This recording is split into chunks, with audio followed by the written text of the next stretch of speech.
Assalamualaikum warahmatullahi wabarakatuh. Nama saya Zain Fafali dari kelas 11 MIPA 5. Di sini saya akan mempresentasikan tentang tokoh Jenderal Sudirman. Jenderal Besar TNI Anumerta Raden Sudirman lahir pada 24 Januari 1916 dan meninggal pada 29 Januari 1950 pada umurnya yang ke-34 tahun. Beliau adalah seorang perwira tinggi Indonesia pada masa Revolusi Nasional Indonesia. Sebagai Panglima Besar Tentara Nasional Indonesia pertama, ia adalah sosok yang dihormati di Indonesia. Terlahir dari pasangan rakyat biasa di Purbalingga, Hindia Belanda, Sudirman diadopsi oleh pamannya seorang priai. Setelah keluarganya pindah ke Cilacap pada tahun 1916, Sudirman tumbuh menjadi seorang yang sangat rajin. Ia aktif dalam kegiatan ekstrakurikuler termasuk mengikuti program kepaduan yang dijalankan oleh organisasi Islam Muhammadiyah.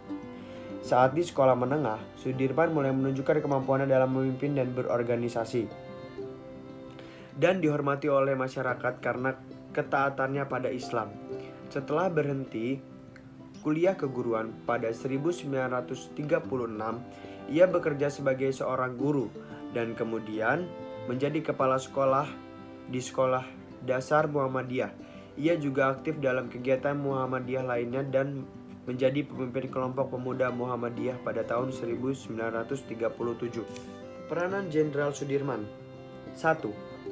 Masa pendudukan Jepang. Pada masa itu, Jenderal Sudirman diminta untuk bergabung dengan pembela tanah air atau biasa disebut juga dengan PETA.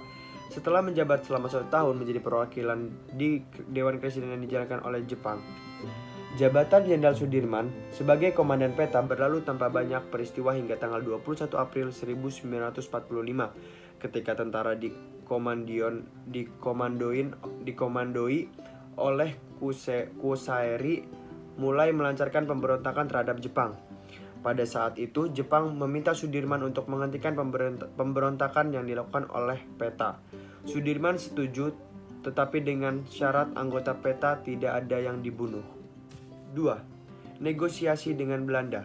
Jenderal Sudirman sangat berperan penting di mana ia berhasil melakukan negosiasi yang dikenal dengan Perjanjian Linggarjati yang menghasilkan persetujuan atas mengenai kemerdekaan Indonesia yang ditandatangani di Istana Merdeka Jakarta pada 15 November 1946 dan ditandatangani sah kedua negara pada 25 Maret 1947. 3. Perang Gerilya adalah perang yang dipanglimai oleh Jenderal Sudirman yang dimana memiliki taktik berpindah tempat. Para pejuang juga melakukan penyerangan ke pos-pos yang dijaga Belanda atau saat konvoi. Tujuannya adalah untuk memecah konsentrasi pasukan Belanda.